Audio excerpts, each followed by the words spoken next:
Le nom propre donne une désignation unique, absolue ou relative, on verra ce que cela signifie après, se référant à une personne, un lieu, un groupe, un monument, etc. Donc cela signifie que le nom propre désigne quelque chose d'unique, quelque chose qui ou quelqu'un qui existe en exemplaire unique, une seule fois. Le nom propre commence toujours par une majuscule. Voici quelques exemples de noms propres. Neptune, le nom d'une planète. Marc, le nom d'une personne. France, le nom d'un pays. La tour de Pise, nom d'un monument.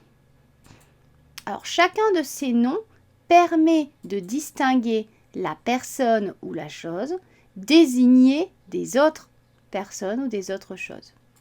Il n'existe qu'une seule planète qui s'appelle Neptune, un seul pays qui s'appelle la France. Et tout le monde ne s'appelle pas Marc dans un lieu donné.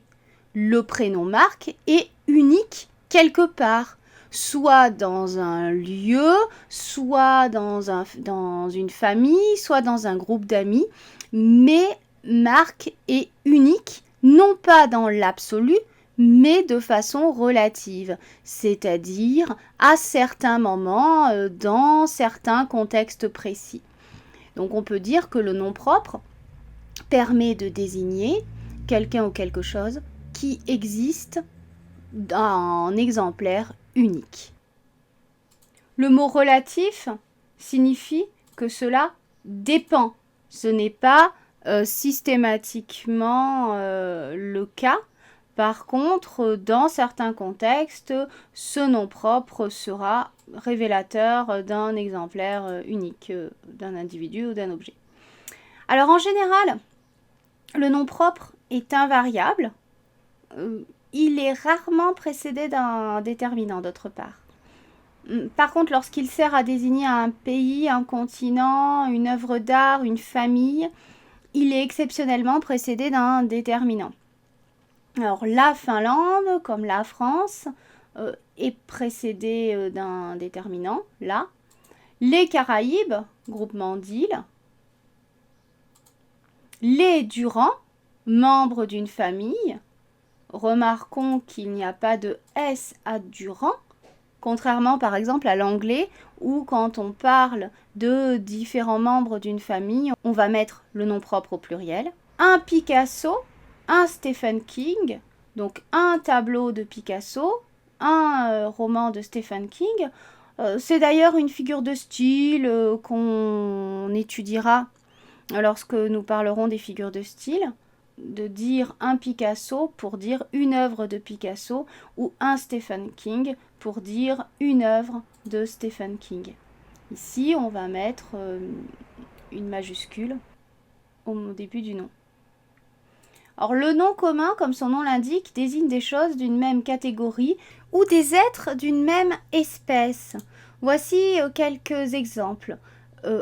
Le chat, c'est un nom commun et à travers ce nom commun, il peut y avoir un nom propre. Le chat peut avoir un nom défini par son propriétaire. Mais là, on parle du chat qui appartient à l'espèce chat, donc on désigne ce qu'il est exactement. Le continent peut aussi être précisé par un nom propre, hein, si on parle de l'Afrique, de l'Europe, de l'Océanie, de l'Asie, de l'Amérique, peu importe.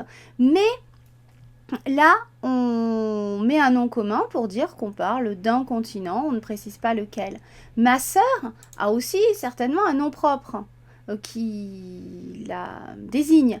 Mais ici, on la met dans la catégorie sœur. Voilà, on l'intègre dans cette catégorie sœur. Donc, on ne précise pas le nom propre qui réfère à cette personne. Pour résumer, nom propre, désignation d'une personne, d'un lieu, d'un pays. Le nom propre est invariable, il commence par une majuscule. Nom commun désigne des choses ou des êtres, précédé d'un déterminant. Un, une, des, le, la, les, etc. Merci d'avoir suivi cette vidéo.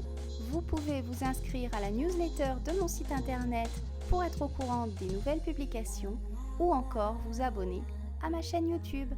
À bientôt!